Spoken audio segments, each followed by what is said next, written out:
This podcast is intended for adults only. We do not condone the use of any illegal substances, and anything we consume is for educational purposes only. Because, we should be afraid of a plant that grows from the ground. And, endocannabinoid system is, it's in your body and it produces cannabinoids. I mean, you know what? I'm going to stop because I'm going to rant. Just play the music, Mitch. False guys we idolize, yeah, go against us, I would not advise. We the highest in the room, just look up once and you can find us. Our song should have more plays, but we too though, they rewind us. All my talk is lined up, every day my girl get fined up. All my clothes is local, bitch, I really rock designer. Gang, highest in the room, yo, we get fucked up. Hey, you can count on. You're listening to the Canna podcast, where we are cultivating conversations concerning cannabis, culture, and creativity. I'm one of your hosts. I'm Mitch Narito. I am Eric Esteban, and wow, I didn't. I know you say you can taste the difference between the sugar leaf joints, but they still hit me really nicely. I'm still really stoned by my sugar leaf joint. Yeah. No, it's like it gets the job done. So that's what it would be. I know we like. just jumped into it. I'm sorry, but I'm really stoned still right now. That's why. No, but that's what it would be like. So like when I was in Texas, like that's how all the joints tasted.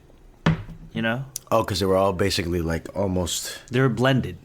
Oh. It was like something like that. Because it has to have a lower THC content, or it has to have a specific THC content. Wasn't it THCA? Yeah, that's why. Yeah. Like it has to have like less than 30% THCA.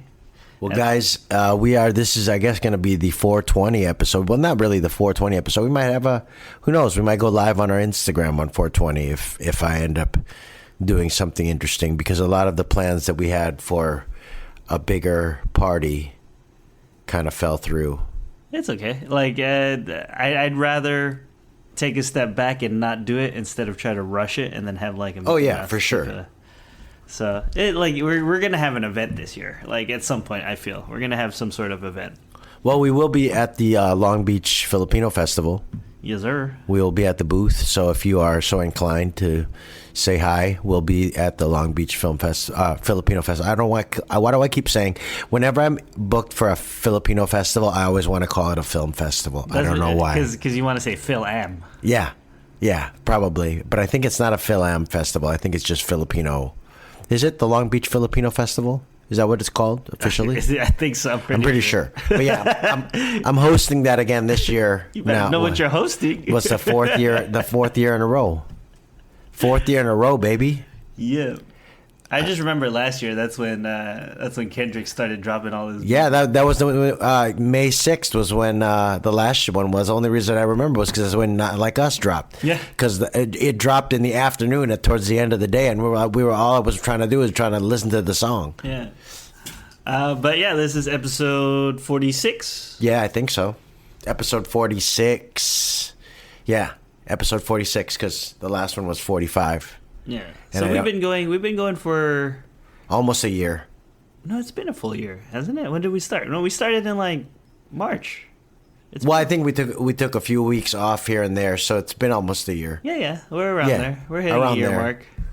Yeah, but how many harvests have we had in that year? Like we've had at least 3 or 4. 3 or 4, yeah. Because it's indoors, so you have multiple harvests, and we've set up that perpetual grow. Because I have the clones, like to give a grow update, Hold on before we do that, because this is Eric's dog is on a chew toy, but it's okay. We love her. We love her, but that chew toy is loud as hell. But where were we? So we're doing a grow update. Yeah. Oh yeah. But okay, so in terms of your perpetual grow, it's still growing, but we've had another setback.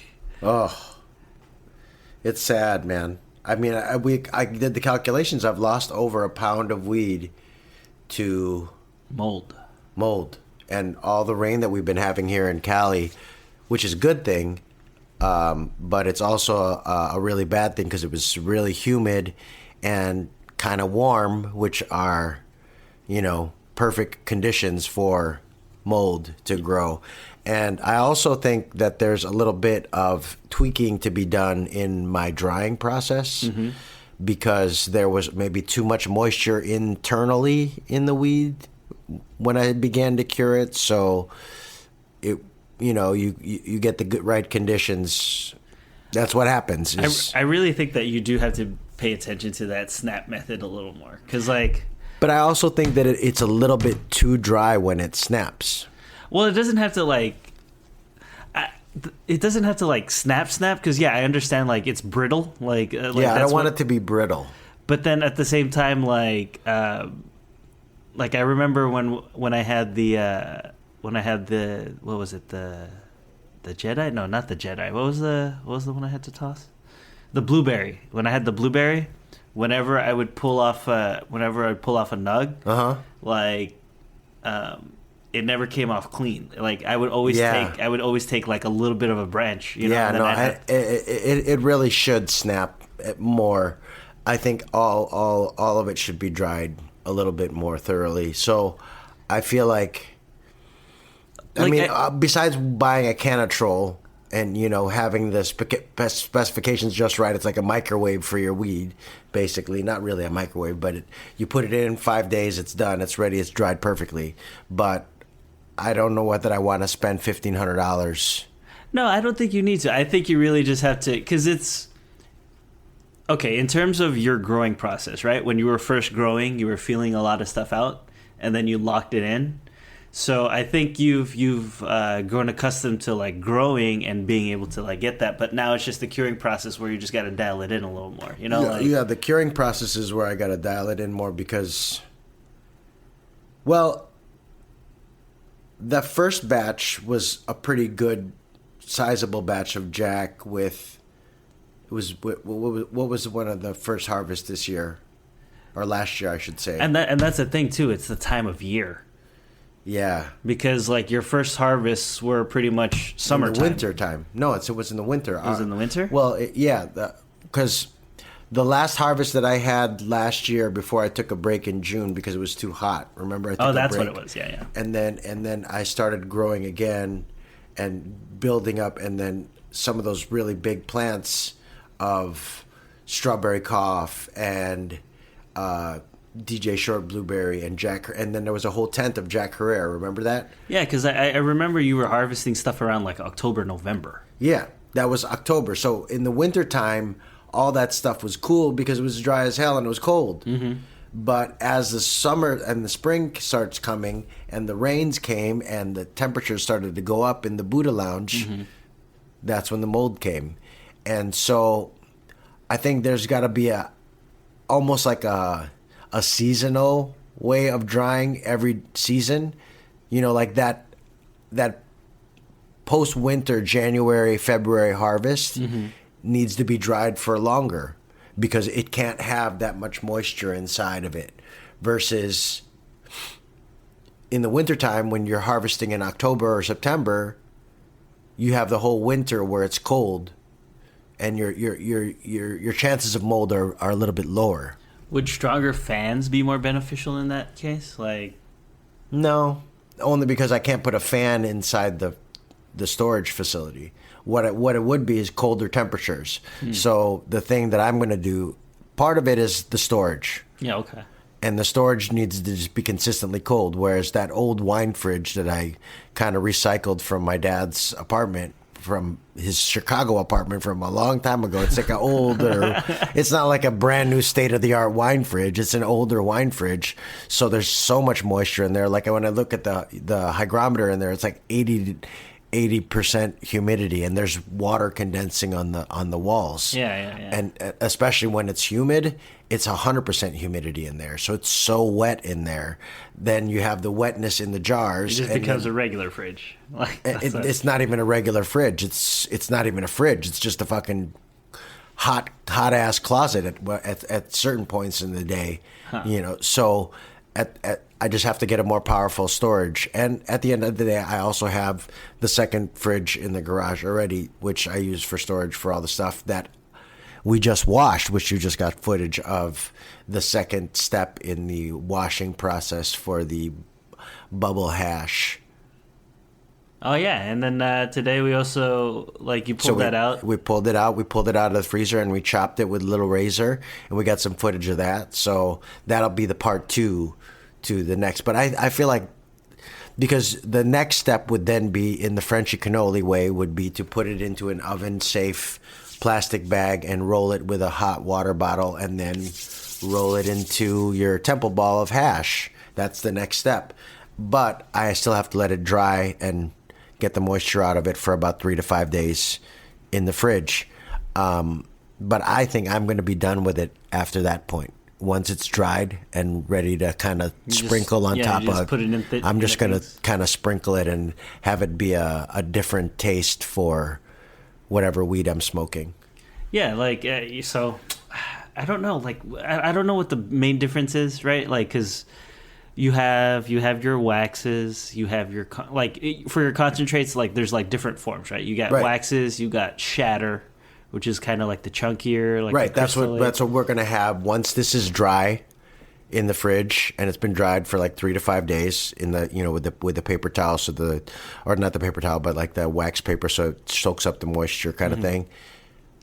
Once that's dry and it's really just basically almost a powdery thing, now you've got your shake, your shatter, your concentrate, but it hasn't been processed either by pressing it, which then makes it rosin, live rosin or live resin. I'm not sure what. I know there's a distinction between if the you resin. press it, if you press it and pressurize it, it does something else. Right? Yeah, right. So I know that becomes live resin at that point when you press it.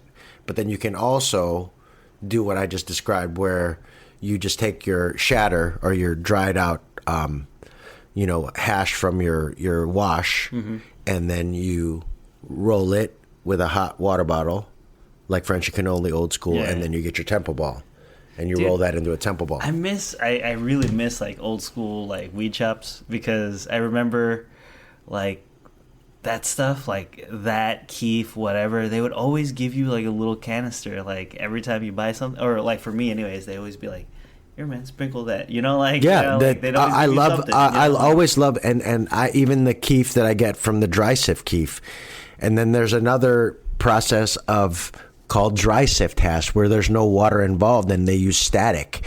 And I was watching a video about it where they blow up the glove, and they so it's like a balloon, so there's static on the balloon, and then it kind of electrostatically sticks to the glove, and it's the finest of all the hash, and then they take that off the glove, but it's all dry sift, so it's never wet, so it's not sticky. It's easier to manage. I've never seen that. And they talk about how we should watch the video. I'll show you the video.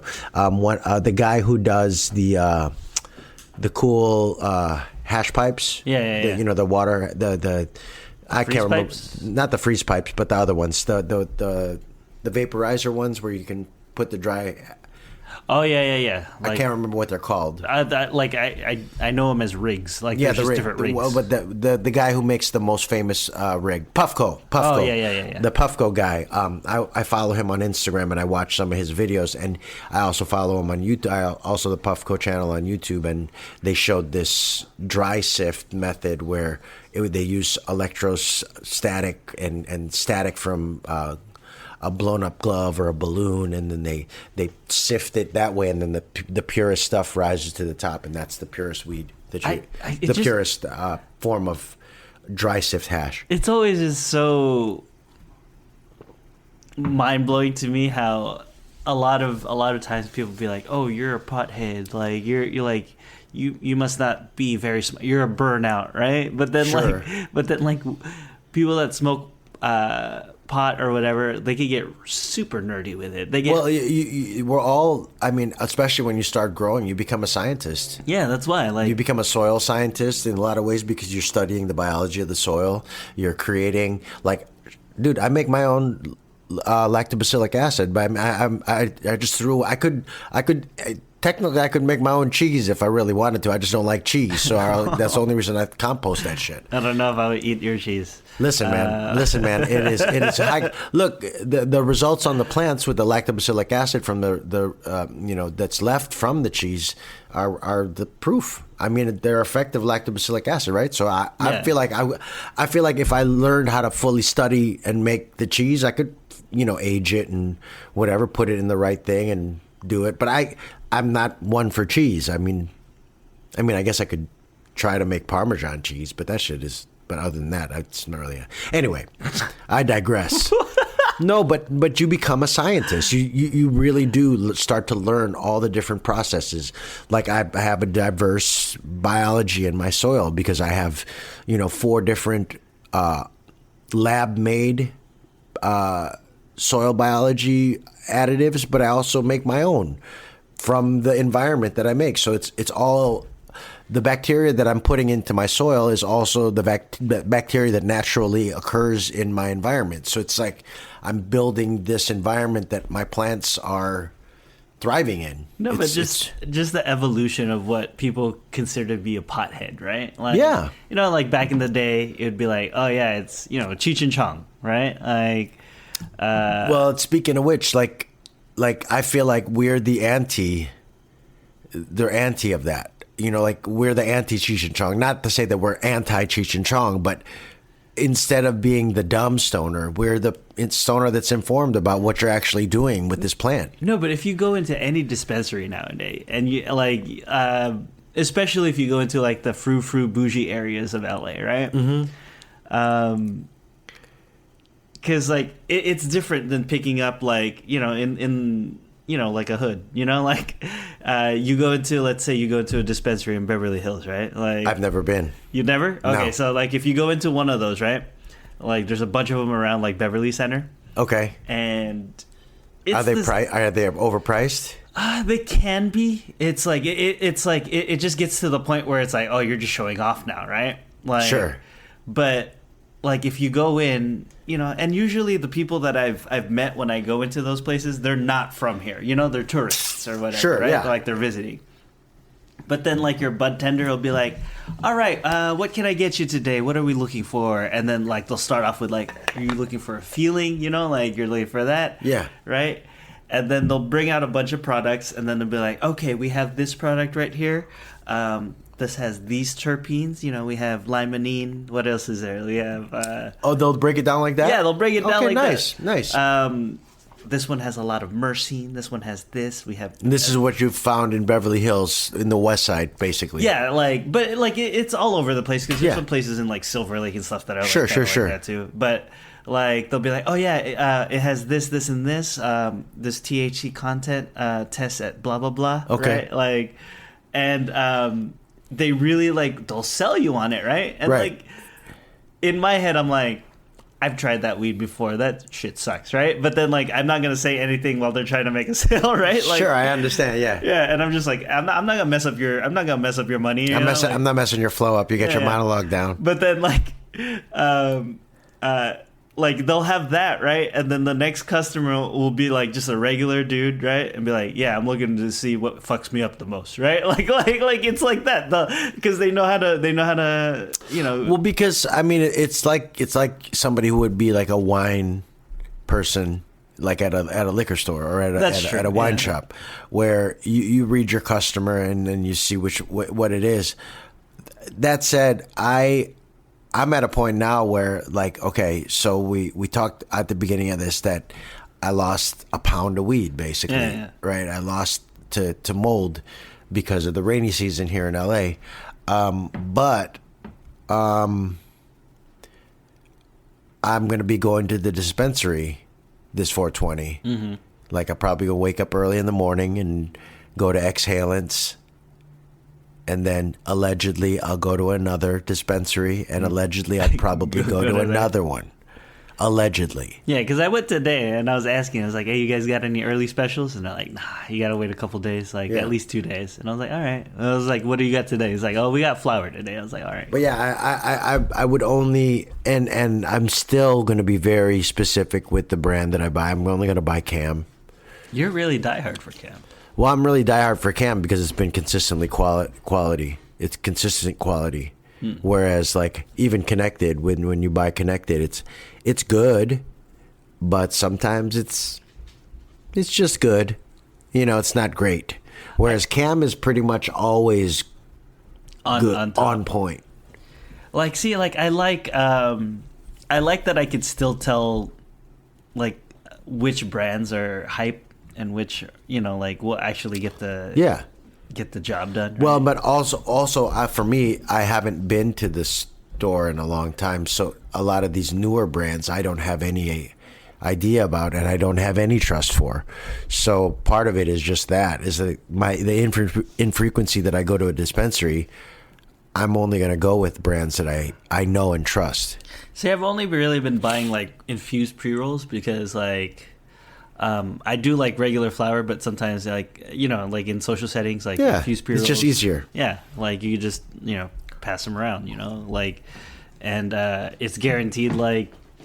Like it was hard work to roll enough joints for Ube World, and for the karaoke's comedy special and all these other shows that we do. Like it's because even with the 6-shooter, because the 6-shooter you gotta pack those bitches just right, or else they're like at the tip they're weird. They get a little wonky. So you have there's still a technique to the 6-shooter. It's very like it is a little time consuming. It does take a little bit of time, but it's okay. I still like it.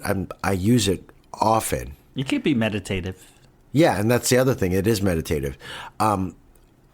With the way that everything's boiled down, I'm going to the dispensary. But also we're gonna process this hash, and then we have.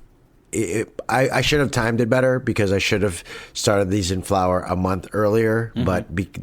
But now we've got a bigger.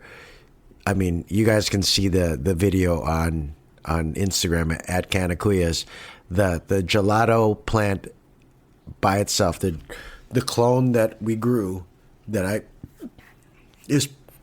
far, because at first it was the strawberry cough plant was the prettiest, biggest, boldest plant that I'd ever seen in any of my tents. Yeah.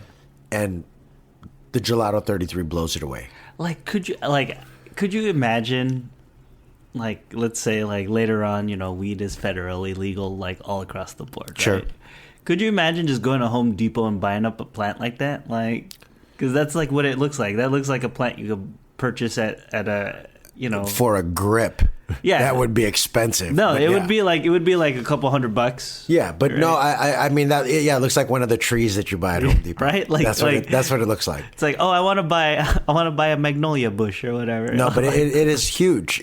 Because I kind of figured it out because you look at my grow log and I'm like, oh shit, this has been in veg. That was in veg for almost 3 months, and then the other plants, comparatively speaking, were in veg for a little less than 2 months. Maybe a little more, maybe about 2 months, but less than 2 months. So in both cases, according to all the videos that you watch online, that's way too long to veg. But if your plant count is low, you want to have bigger plants. You don't want to have a bunch of plants because you can't have a bunch of plants. Yeah. So for me, vegging them for longer makes for a larger yield. Obviously, look at that gelato. It's multiple tops on that bush. It's not a tree; it's a bush. Did you clone that? Yeah, that's what's in the cloning tent. There's 6 clones of that, 2 of which are going really well and growing well, and then the other there's 4 that are I'm just being patient with. They're still growing. There's roots there. They've been green for close to 3-4, probably like a month now, but they haven't really popped yet and veg yet. But I'm going to be patient with them, and that's what that whole little cloning room and perpetual part of the grow is all about. Mm-hmm. The 2 bigger tents are almost always on autopilot. You just water them every 2 to 3 days, maybe sometimes every 4 days. Like now I'm going to probably starts the dry out cycle to a degree, but it's been a lot. There's so many factors to think about. Which ones are the autoflower that you still got? I don't have any autoflowers growing right now. I stopped. Nothing. Oh, The you just jelly didn't- donuts was the last autoflowers that I'm going to grow. But what I'm thinking about doing, and I don't know how much time you have left before we stop podcasting, but I was also thinking about starting a new seed to harvest video of the jelly donuts photo period plant, because I have those seeds too from Humboldt. But I also wanted to try and maybe grow them side by side with I have one more seed of the jelly donuts autoflower. So kind of grow them all together and see. Compare. Yeah. So the chicken and waffles is not an autoflower? I thought that was No, autoflower. I didn't buy. I didn't buy. Those were all photo period plants. Even the blueberry muffins, a photo period. Oh. So, yeah, no, and that's why I'm going to clone it. That's why I was pissed off when I didn't clone that, because I have that platinum GMO, which is growing in the first tent, and then I've got 2 chicken and waffles, and then I got still one more DJ Short blueberry that I flowered out because it was getting too big, and I didn't need 2 mother plants of DJ Short blueberry, and so then we have the one blueberry muffin left because one of them died. Of the 2 that I had in there, one of them died. It just started wilting.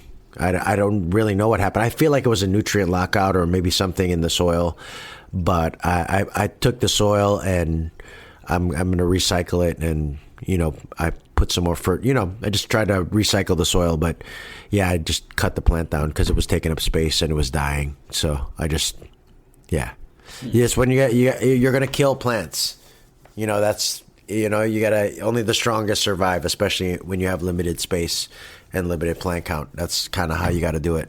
Yeah, it always like, I'm always a little surprised whenever you're just like, oh yeah, I just had to take it out. It's like, oh, okay. Yeah.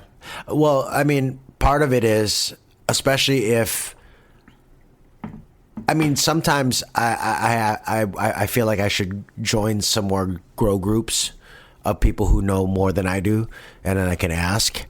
But in the meantime, I kind of gotta make sure that I have enough room for everything. And I also have to stop overstuffing the rooms.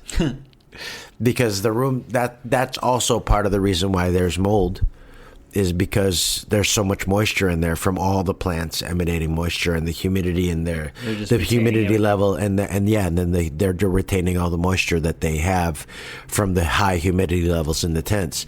So it is definitely, there's a lot to tweaking and making sure that everything gets better. And then next rainy season, I'll have a better fridge for better storage. I'll have dried that particular harvest for longer, because I feel like this harvest coming up, this new spring harvest right before summer, is going to be quick. Like, it's still going to dry. It's going to dry faster because the temperatures in the Buddha Lounge are going to be a little bit higher. They're still going to be okay to dry, but once you start getting into May and June, it's going to get too hot. So that's all the different factors you got to think about when you're drying stuff, and it's different at different times of the year, especially in there, because you're basically in the elements. You're outside, kind of. It's like a hybrid indoor-outdoor grow kind of thing, because the temperature, I'm taking advantage of the temperatures, but I'm also having to deal with the temperatures. It's a trip. I think overall, still you're still net positive on everything. Like, even though you've had a couple losses, a couple setbacks. Like, I mean, those jars were what, from February and March. Mm-hmm. So the ones from March, that's sad. That's a loss, because I didn't even really get to smoke the jelly donuts. Yeah. But the blueberry, I smoked that for 2 months before any mold appeared. And the Jack as well, which ended up getting some mold. And then the Jedi cookies, that was another loss, because there was only one jar of that, and the whole jar was full of mold. Did you see it or did you smell it? Or both? Both. Because once the mold started appearing in the fridge, mm-hmm. First I cleaned out the whole fridge, but also then I checked every day for every jar, and even. That's why I ended up finding all of it and throwing away all the jars, is because all the jars that were near other jars that had more mold, those ended up getting mold too. So it wasn't like they were all, there's just mold in there. So it's just a matter of throwing away that wine fridge and getting a new wine fridge, or not even getting getting a fridge. Yeah. And keeping them at a lower temperature, but now you're going to be a far less chance of getting mold. Yeah. All right. Yeah. And far less chance of humidity because it's a colder temperature, so it's more steady. It's not fluctuating because it's an older wine fridge that doesn't stay the same temperature the whole day. Just gotta get a weed fridge. Just a dedicated weed fridge. Yeah. Well, and I have one in the garage that if I can end up having it be dedicated weed fridge, I mean, I know my wife's going to be upset, but there's no way she's going to let me buy another fridge for the garage. We won't have a third fridge in our. We have more fridges than bathrooms in our house. That would not be a good thing. Yeah. But I might get a freezer because, especially if this shatter turns out the way I think it's gonna, I don't know, because I've converted the greenhouse back to vegetables only for the summertime, especially because all you can do in the summertime in the greenhouse is veg. Yeah. And so I'd rather veg under the lights because but there is another, if you're still starting out growing and you're experimenting with things, there's something that I used to do. Remember when I used to buy those mushroom bags for CO2? Oh, yeah. Because of how hot it was? Yeah. I'm going to do that again for the summer months for this. What does this that time. do again? Because especially when it's hotter, the plants are more apt to get, and then you keep the soil moist. It's just photosynthesis happens faster, and taking in more carbon dioxide puts more carbon into the plants, which is what everything in the earth is made of. So that's what they're trying to do, is pull carbon dioxide from the air so that they can grow. And what does the mushroom bag do? The mushroom bag emanates extra CO2. Okay. All right. There you go. And so that I think that is the most economical, and also I think the most natural, by far the most natural way of adding a little CO2 boost to your garden is with those mushroom bags, because it worked when I had it, and for me it works best in the summer months because then the conditions are perfect for all of it, to have higher CO2 levels, higher temperatures, and then I turn the lights up really high so that now you've got summer conditions in the green triangle, basically, in my tents. As a weed consumer, I would highly suggest, if you guys haven't yet, either grow your own weed or at least get yourself a medical license to save you that little bit of cash, because I went to the dispensary today and taxes are starting to go up. And if you're so lucky that you can be taxed, because there's still states in this country that are, I mean, I think there were a few, after the orange one was elected, there's been a lot of states that were against it, and there's a good contingent of people that are against it. They're trying to criminalize it again. So, and then the person that the rescheduling has been put on hold, and so that's a setback for sure. And I feel like he's just going to push it to give it to the next president to, who knows, maybe that'll be J.D. Vance's platform and he'll run on that legalizing putz. weed. That fucking putz. Did you see him? See him with the trophy? Yeah, I didn't. I try not to. What I try not to do anymore, which is the thing that they want the most, is I try not to give this administration any of my attention, so I don't follow any of the day-to-day anymore. I really don't. I used to follow it so much so, and I would let it get me angry, and now I just watch my plants grow and smoke weed, and I'm a much calmer, much nicer person for it. And I'm also, to be honest, I'm less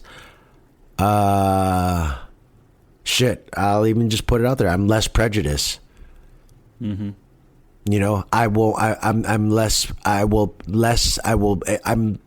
less apt to prejudge a person based on anything when I stop watching the news so much, and I really just kind of center on my plants and hang out with my plants.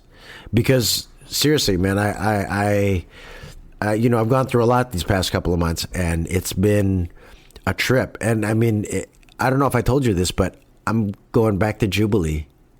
Oh, you're going to do another They debate? asked me to come back and do another debate. And this one is going to be centered around something not so divisive. It's going to be the Israel-Palestine debate. So, Oh, my God. so There, inform yourself. oh yeah, no, I'm Yeah, gonna. yeah. But well, People are and gonna come for you. well, no, I don't think they are, because I really believe at the end of the day, my whole politics falls under and everything, even my philosophy in life, as far as like why I grow my own weed. I root for the underdog. I don't like supporting empires. You know, like I don't buy my coffee at Starbucks. You know, I don't want to buy my weed from a huge out of state conglomerate. I want to get my weed from myself. I want to grow it my own. You know, I maybe as I get older, I've just become more.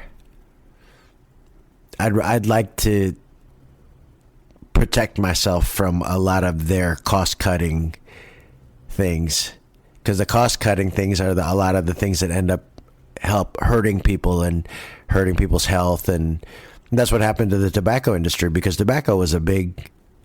You know, if you're smoking just pure tobacco, it's different than when they've added all these different things and they've put preservatives and, you know, it's a very different thing than when, and you know, from all the different stories that you read about the different dispensaries that are, you know, and with whether it's mold or the way that they store their weed, or whether it's, you know, spraying it with enhanced weed or infused weed or all the other things. A lot of the bigger companies,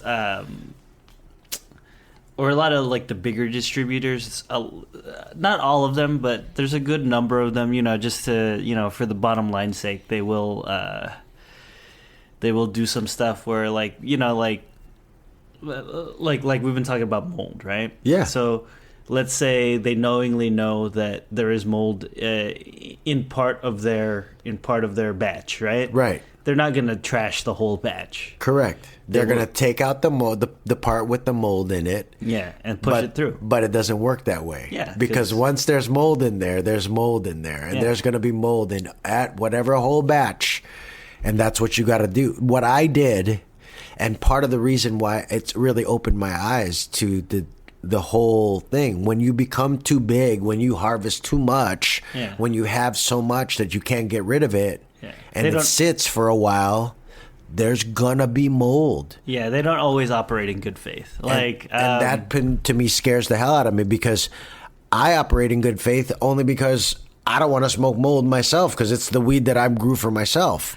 I just feel that at this point in my life, since I've been smoking for so long, like there's no way I haven't smoked like tainted weed, you know? Oh, for sure.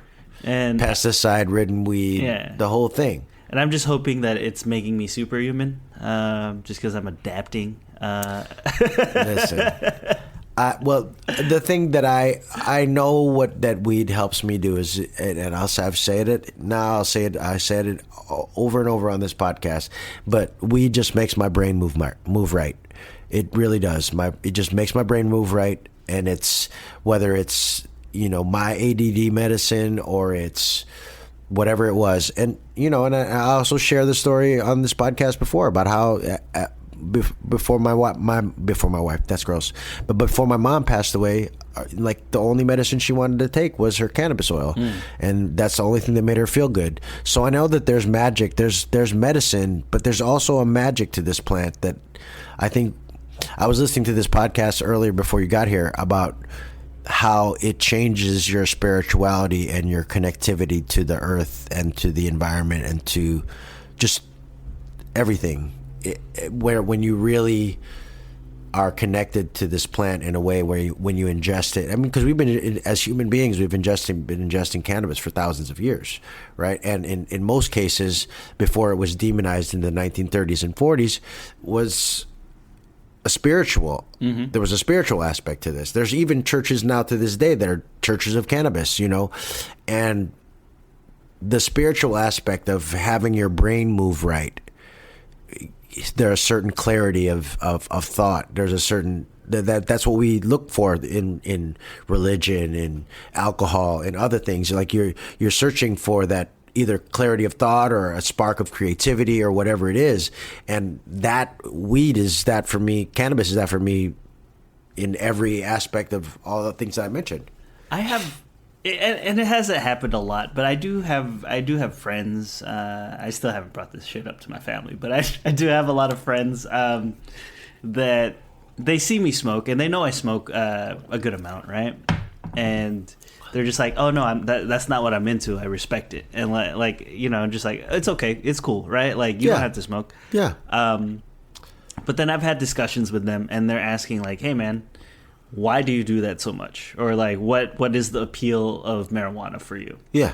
And I asked them, I'm like, hey, are you on any type of medication, right? Like whatever, like for whatever reason, right? And if they're willing to share that with me, we talk about it. It's like, okay, how does that make you feel, right? Like how does your medication make you feel? How does it regulate you or whatever it does for you? How does it work?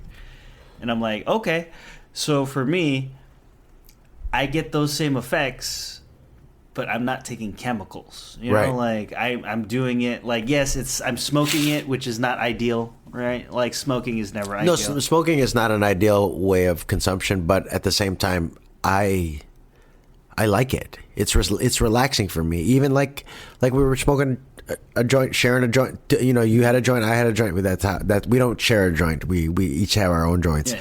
That's just how we go. I know Mikey was always Mikey hates that. Mikey Perry hates that. Mikey Perry wants to share. He's like he doesn't want to get too high. But we were smoking a joint, and I always smoke slow. Yeah. I like to savor it, and no matter what it is. That's why, I remember those Barrelman cigars. Like I'm about to roll some sugar leaf ones now. Yeah. Part of it is I like the fact that it takes a long time to let it, so that it's very much like a cigar experience. Because I like that slower. This is going to take me at least a half hour to smoke this whole bitch type of thing. Because I like that. I like smoking, but. Like you said, it's still smoking. Yeah. It's not like my doctor told me. I just have to tell you that it's not necessarily great for your heart. Yeah, which is true. I'm sure. No, but I've told you my story about when I had my appendix removed.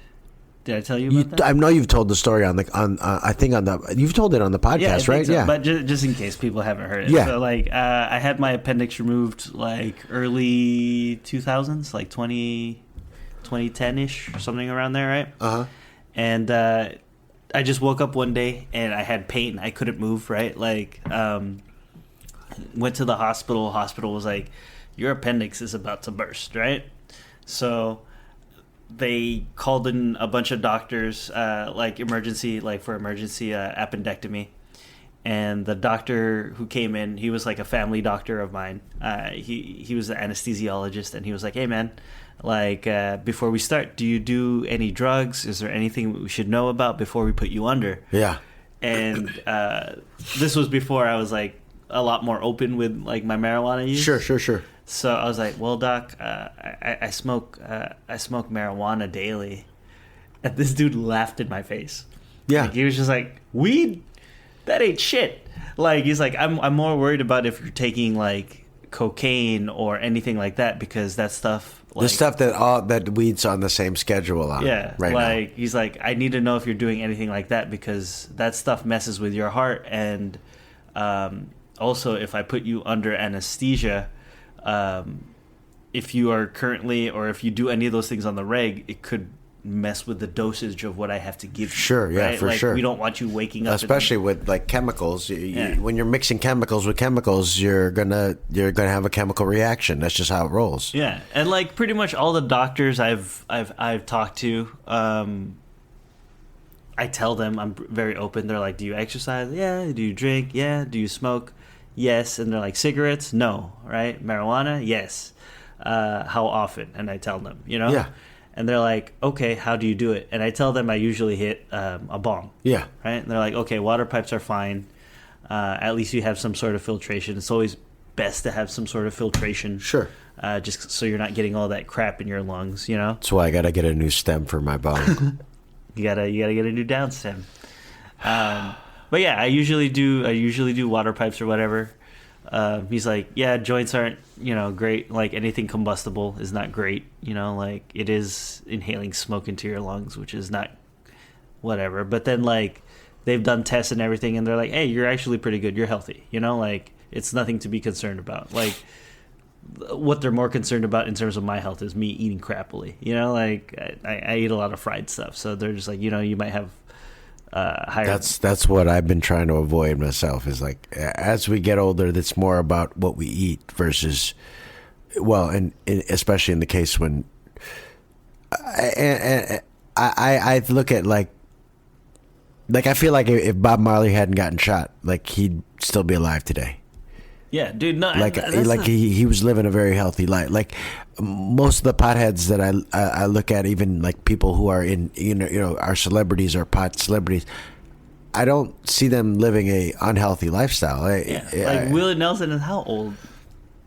Like he's still around. Like playing concerts. Yeah. Cheech and Chong. They're about to do their last movie. Yeah. Maybe we'll do our first movie one day.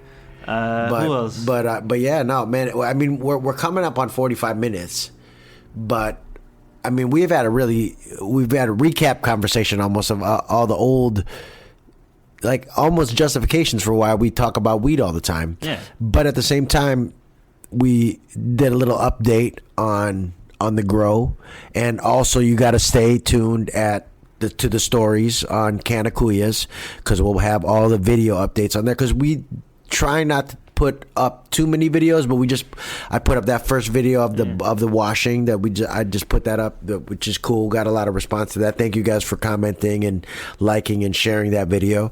But yeah, follow us on Canna Kuyas, and I'll be uploading all the different updates for the. Let's see if we can name all the strains that are coming in May. Got Platinum GMO, Blueberry Muffin from Humboldt Seed Company, Chicken and Waffles from Humboldt Seed Company, another thing, a DJ Short Blueberry, because I just can't quit him. And then we got Gelato 33, and then the Gelato 33 Cross Legend OG, which you have. So last episode you named Fuck Boston. Why are you upset? You're from fucking Chicago. I'm not upset. It's just an abrasive name is all. That's all.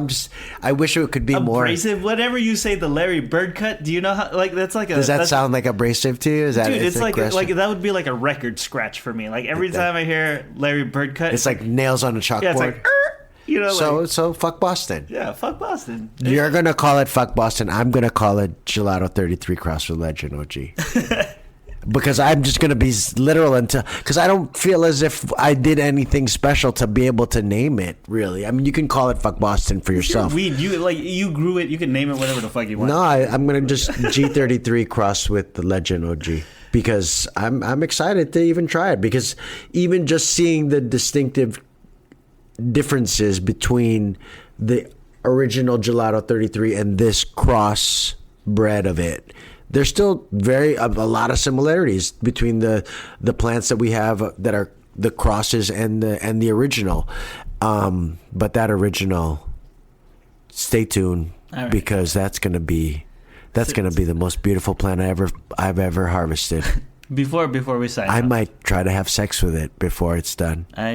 I don't know if I want to smoke that anymore. Drill a hole and figure something out, because it is so beautiful. But anyways, before we sign off, like 420 is coming up. It's coming up this Sunday.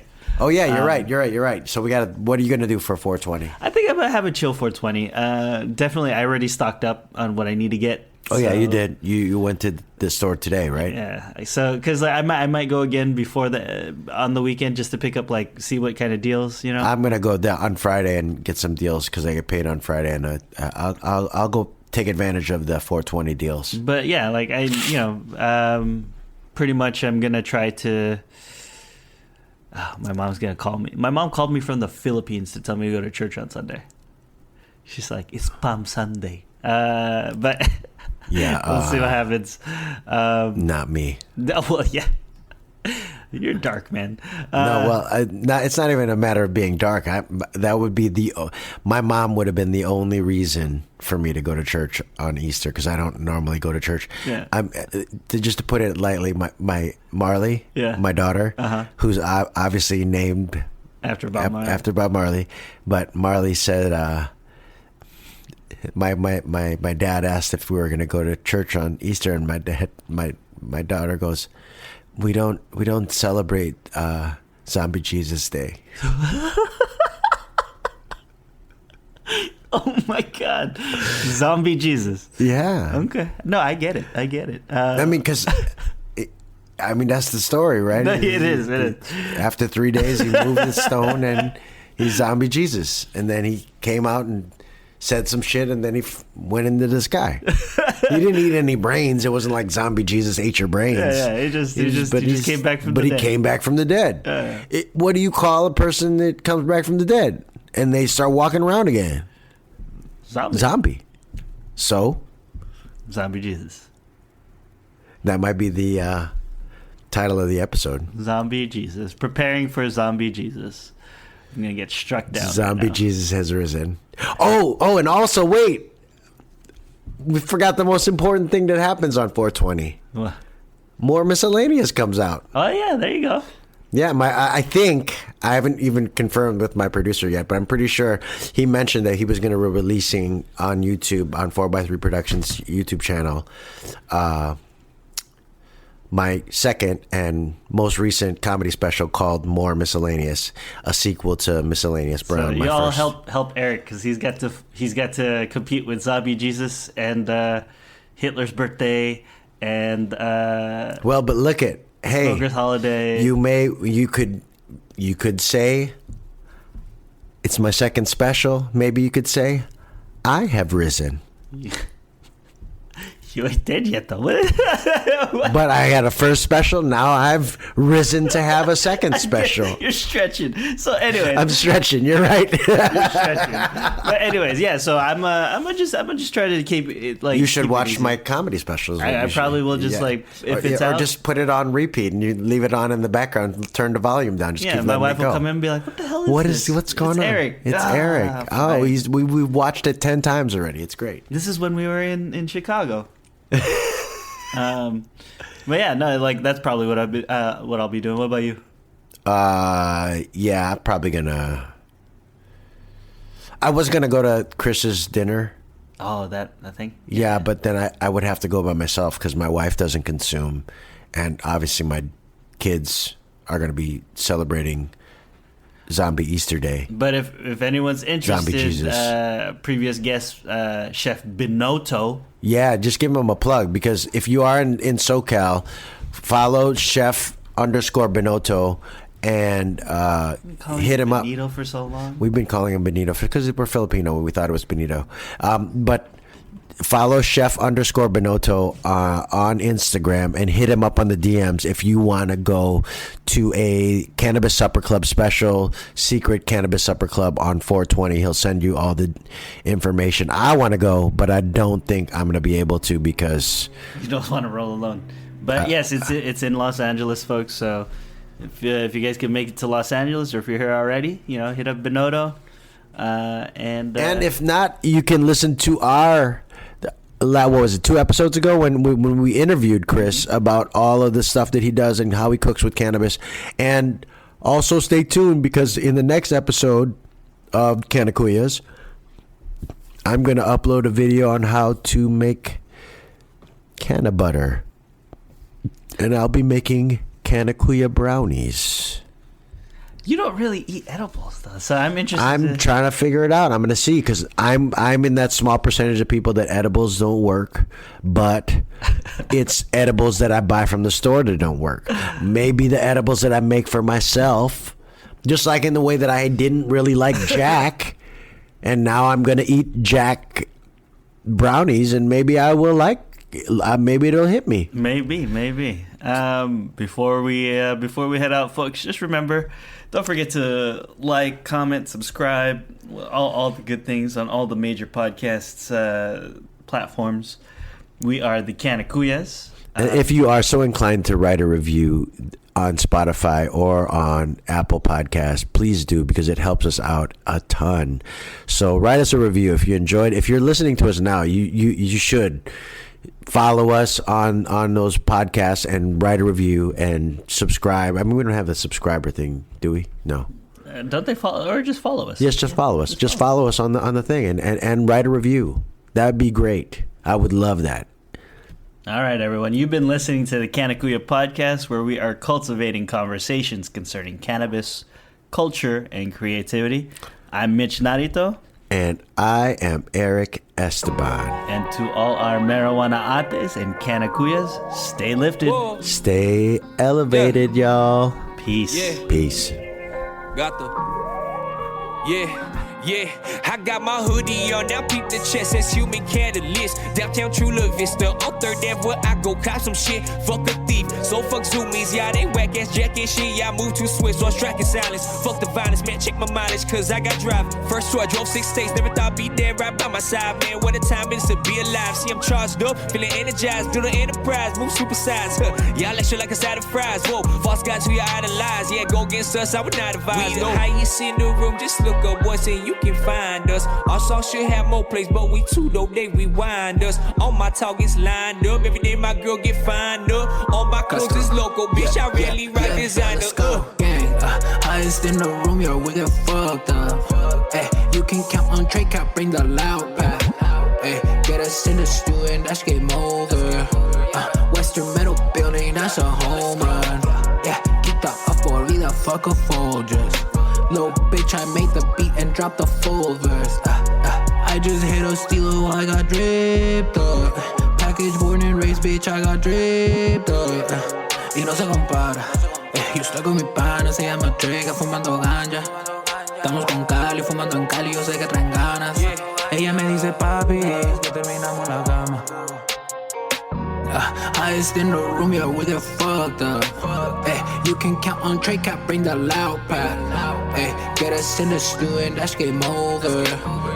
Western Metal Building, that's a home run. Yeah, we got hits like Tatis and Machado, man, we know you're not a leader. Cause all our moves you just follow, packing big bowls. You know we just scooped up that gelato. Cause I smoke killer, my shirt iller. Yo, ask our dealer, we the highest in the room, just look up once and you can find us. Our songs should have more plays, but we too though, they rewind us. All my targets lined up, every day my girl get fined up. All my clothes is local, bitch, I rarely rock designer.